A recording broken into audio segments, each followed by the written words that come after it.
আওয়ামী লীগ নির্বাচনে নাই, আবার নির্বাচনে আছে। নাই বলতে আনুষ্ঠানিকভাবে নাই, আনুষ্ঠানিকভাবে দেশে নিষিদ্ধ রাজনৈতিক দল, আবার অনানুষ্ঠানিকভাবে সব জায়গায় সর্বক্ষেত্রে আছে। বিএনপির চিন্তায় আছে, জামাতের চিন্তায় আছে, অন্যান্য সব রাজনৈতিক দলের চিন্তায় আছে, আওয়ামী লীগের ভোটাররা তাদের চিন্তায় আছে, তাদের আওয়ামী লীগকে নিয়ে, ইভেন সরকারের চিন্তায় আছে। কারণ সেই ভোটে আওয়ামী লীগ নাই, আবার আছে, এক বড় সমীকরণ সামনে। আওয়ামী লীগ তফসিল প্রত্যাখ্যান করেছে, ভোট বয়কট করবে তাদের লোকজন, শেখ হাসিনা অনেক আগে বলেছে। কিন্তু শেষ পর্যন্ত কি সে কোনো তার লোকজনকে, তাদের সমর্থক, যে কোটি কোটি সমর্থক, তাদেরকে কি এই সোশ্যাল মিডিয়ার যুগে এমন মেসেজ দিবে কিনা যে আপনারা ভোট কেন্দ্রে টোটালি কেউ যাবেন না, এরকম কিছু কিনা? কারণ এটা ওই 96 15 ফেব্রুয়ারি নির্বাচনের আদলের নির্বাচন না, এটা একটা নতুন আদলের একতরফা নির্বাচন। এখন এই যে ভোটে নাই আছে আওয়ামী লীগ, এ প্রসঙ্গে আমি আগে বারবার বলেছি, এখন আবার বলি, যে কোনো রাজনৈতিক দল নিষিদ্ধ হোক আর সিদ্ধ হোক, মানে নিষিদ্ধতা দিয়ে যে একটা রাজনৈতিক দলে ঠেকানো যায় না, এটা বহু প্রমাণ বাংলাদেশে আছে। ধরেন বাংলাদেশে জামাতে ইসলামী যখন নিষিদ্ধ তো কার্যত নিষিদ্ধ, তখনও পকেট পকেট মানে আসন ভিত্তিক জামাতের ভোট কত গোনা, রাজনীতিবিদদের যেরকম গোনা, সাধারণ ভোটাররাও গনে নেয় যে এই আসনে জামাতের এত ভোট আছে, ওই আসনে এত। ওই ময়মনসিংহের, গ্রেটার ময়মনসিংহ আসনগুলোতে এভারেজে 10 থেকে 15,000, আবার চট্টগ্রাম অঞ্চলে বা উত্তরাঞ্চলে এটা এভারেজে 30, 40, 50,000 উঠে কোনো কোনো ক্ষেত্রে, এটা ধারণা আছে। একইভাবে বিএনপির ভোট ব্যাংক কত, আওয়ামী লীগের ভোট ব্যাংক কত, কাছাকাছি, এবং সংখ্যালঘু ভোট ব্যাংক কত, এই হিসাবগুলো আছে না? এই হিসাবগুলো থাকার পদ্ধতি, আমি যে বলছি আওয়ামী লীগ আছে নির্বাচনে, এটা আরেকটা নতুন মাত্রা আছে।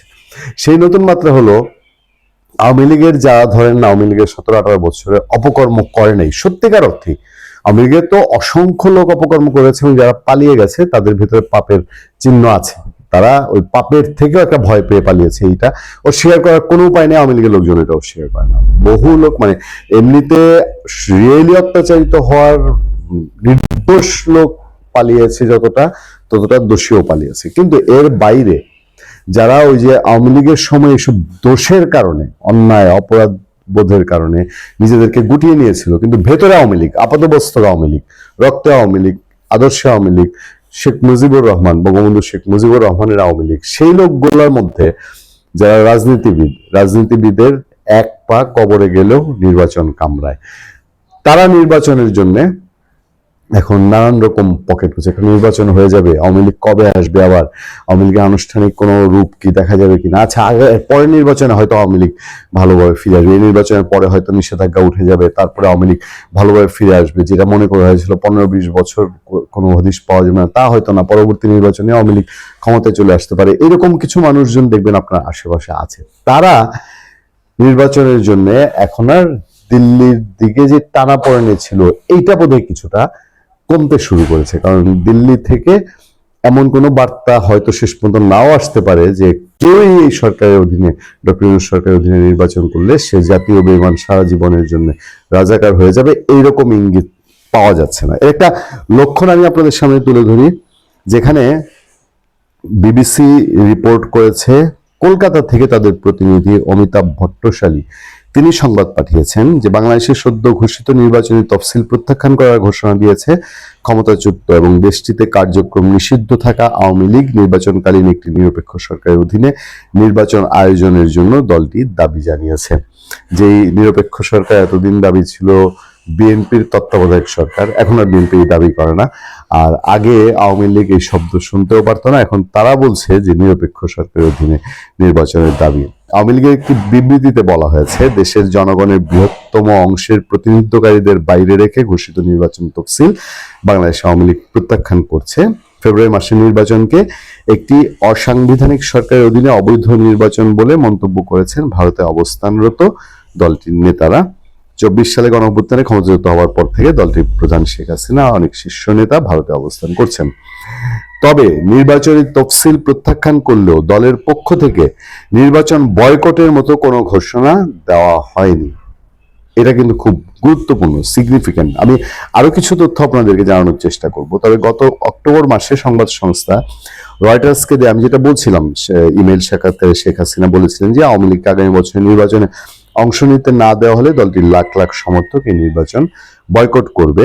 গত 11 ডিসেম্বর এই তফসিল ঘোষণা করা হয়। তফসিল কার্যক্রম নিষিদ্ধ থাকায় নির্বাচন স্থগিত হয়, নির্বাচনে অংশ নিতে পারবে না আওয়ামী লীগ।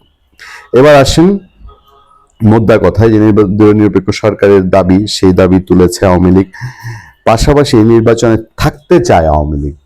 বিবিসি আলাদা হেডলাইন করেছে এবং তাদের নিশ্চয়ই বিবিসির মতো সংবাদ মাধ্যম দায়িত্ব নিয়েই এই সংবাদ ছেপেছে, যেখানে বলা হচ্ছে রাজনৈতিক কর্মকাণ্ড নিষিদ্ধ ঘোষিত আওয়ামী লীগ বাংলাদেশে অনুষ্ঠিত দুটি বাদে, মানে 88 এবং 96 15 ফেব্রুয়ারি বাকি সব জাতীয় সংসদ নির্বাচনে অংশ নিয়েছে। এবারেও নির্বাচনে অংশ নিতে চায় দলটি, যদিও বর্তমান পরিস্থিতিতে সেই সুযোগ নেই বলেও জানান দলটির নেতারা। এখানে আওয়ামী লীগ নেতা বাহাউদ্দিন নাসিমকে কোট করে বলা হচ্ছে, আমরা নির্বাচনমুখী দল, নানান কিছু ষড়যন্ত্র করে আমাদের নির্বাচনের বাইরে রাখা হয়েছে। আওয়ামী লীগ টানা 14 বছরের শাসনে তারা দলীয় সরকারের অধীনে 3টি বিতর্কিত নির্বাচন অনুষ্ঠান করেছিল। প্রধান বিরোধী দলের বর্জনের কারণে 2টি নির্বাচন হয়েছিল একতরফা। আওয়ামী লীগ নির্বাচনে না থাকলেও তাদের যে ভোট ব্যাংক আছে, সেই নৌকার সমর্থক ভোটারদের আকৃষ্ট করতে বর্তমানে বাংলাদেশের বিভিন্ন রাজনৈতিক দলের কার্যক্রম অব্যাহত আছে, মাঠ পর্যায়ে জোর তৎপরতা দেখা যাচ্ছে। এটা খুব ইন্টারেস্টিং যে আওয়ামী লীগ নিষিদ্ধ থাকবে, আওয়ামী লীগ চাই না, আবার আওয়ামী লীগের ভোট চাই, সব দলের মধ্যে প্রতিযোগিতা, এমন একটা দল বাদ নাই। আচ্ছা, এজন্য স্থানীয় পর্যায়ে নৌকা সমর্থকদের নিরাপত্তার আশ্বাস, মামলা হামলা বা হয়রানি থেকে রক্ষারও নানা রকম প্রতিশ্রুতি দেওয়া হচ্ছে। আওয়ামী লীগ নির্বাচনে না থাকার ফলে দলটির সমর্থকদের সমর্থন আদায় নানা কৌশল তৎপরতা রয়েছে। সেই ক্ষেত্রে আওয়ামী লীগ এই স্ট্র্যাটেজিটা নিয়েছে। নির্বাচন বয়কট করবে আওয়ামী লীগ প্রশ্ন করা হচ্ছে। সেইখানে বলা হচ্ছে যে নির্বাচন তফসিল প্রত্যাখ্যান পর ক্ষমতাচ্যুত শেখ হাসিনা আওয়ামী লীগ 2014 সালে টানা 4র্থবারের মতো সংসদ নির্বাচনে জয়লাভ করেছিল। সেসব ইতিহাস তুলে ধরে বলা হচ্ছে যে আওয়ামী লীগ গণতন্ত্রে বিশ্বাসী, নির্বাচনে বিশ্বাসী, জনমতের উপর আমাদের আস্থা রয়েছে। হ্যাঁ, আবার বাংলাদেশের রাজনৈতিক কার্যক্রম নিষিদ্ধ থাকা আওয়ামী লীগের প্রাক্তন একজন সংসদ সদস্যকে কোট করে বলা হয়েছে, দল নির্বাচনে বিশ্বাস করে, আমরা চাই না নির্বাচন থেকে সরে থাকতে, কিন্তু আমাদের রেজিস্ট্রেশন বাতিল করে দিয়ে, রাজনৈতিক কর্মকাণ্ড নিষিদ্ধ করে দিয়ে নির্বাচন থেকে আমাদের দূরে সরিয়েছে একটি অবৈধ সরকার। আমরা নির্বাচনে বিশ্বাস করি বলেই বয়কট করার কথা ভাবা হচ্ছে না। মানে মোরাল অফ দ্য স্টোরি, হ্যাঁ, ভাবা হচ্ছে না। দলনেত্রী আমাদের সঙ্গে ভার্চুয়াল বৈঠক করে রণনীতি ঠিক করে দিয়েছেন, আমরা তাই প্রতিহত করার বলছি, প্রতিরোধ করার কথা বলছি, বয়কটের কথা না। খুব গুরুত্বপূর্ণ।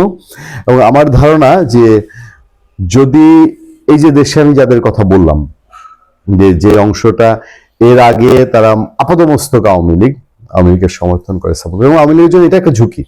আওয়ামী লীগ যদি তাদের এই মানুষগুলোকে, যাদের কোনো জায়গায় যাদের সম্ভাবনা আছে, বাস্তবতা আছে, এবং নির্বাচন যদি সত্যি এই সরকার ন্যূনতম সুষ্ঠু করে, পুরো সুষ্ঠু করার মতো কোনো পরিবেশ সেই সরকারই রাখেনি, কিন্তু ন্যূনতম সুষ্ঠু যদি করে এবং আওয়ামী লীগের 18-24 নির্বাচনের মতো যদি থাপিয়ে না ফেলে, ইন্টেনশন কোনো দলের প্রতি আবেগ বিবেক দেখিয়ে বা কোন দলের প্রতি ইন্টারেস্টেড হয়ে, তাহলে আওয়ামী লীগের সারা দেশে আওয়ামী লীগ ঘরানার বেশ অসংখ্য প্রার্থী আছে যারা অন্তত কন্টেস্ট করে বেরিয়ে আসতে পারে। এখন এই মানুষগুলোকে আওয়ামী লীগ যদি বঞ্চিত করে, এবার নিষেধাজ্ঞা দিয়ে বাধাগ্রস্ত করে, তাহলে এই মানুষগুলো এবং তাদের যারা সমর্থক আছে, তাদেরকে যারা এমপি হিসাবে দেখতে চায়, তারা আসলে সটকে যাবে, তারা লাইনচ্যুত হয়ে যাবে। এই হিসাবটা আওয়ামী লীগের নিশ্চয়ই তার মাথায় আছে।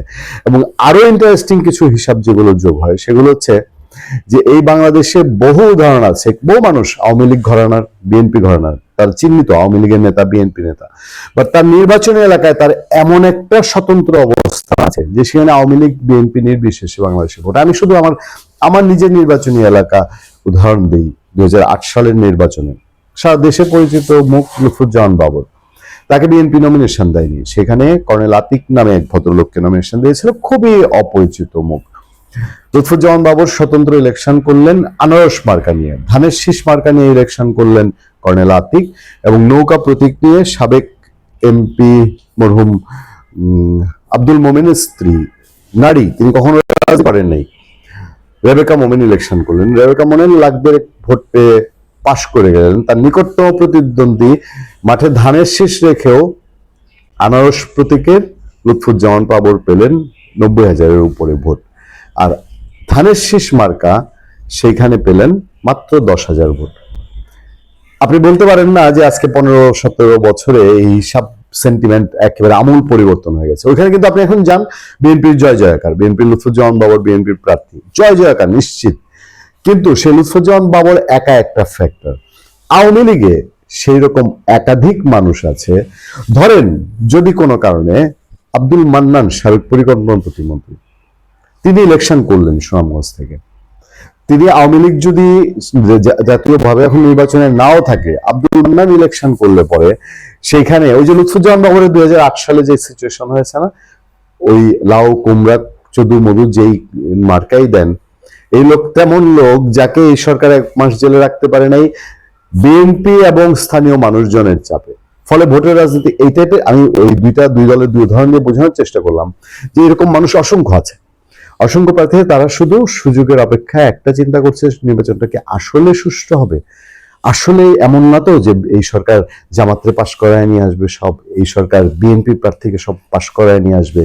এই 18 সালে যেরকম হয়েছে, 24 সালে যে 11টার পরে যখন দেখে যে ভোটের লক্ষণ ভালো না, তারপরে মার্চ সিল, এই টাইপের যদি না হয়, আর আওয়ামী লীগ সরাসরি যদি বাধাগ্রস্ত না করে যে কেউ ভোটে যাবেন না, সে কেউ ভোট দিতে প্রার্থী হবেন না, তাহলে বহু মানুষ মুখিয়ে আছে নির্বাচন করার জন্য। ফলে আওয়ামী লীগের এই মেসেজ যদি আনুষ্ঠানিকভাবে তারা তাদের এখন যেসব মেকানিজম আছে, মেকানিজমে তাদের লোকজনের কাছে পৌঁছায় যে যে যার মতো পারো ইলেকশন করো, না ভোটে ভোট দাও, হতে পারে না?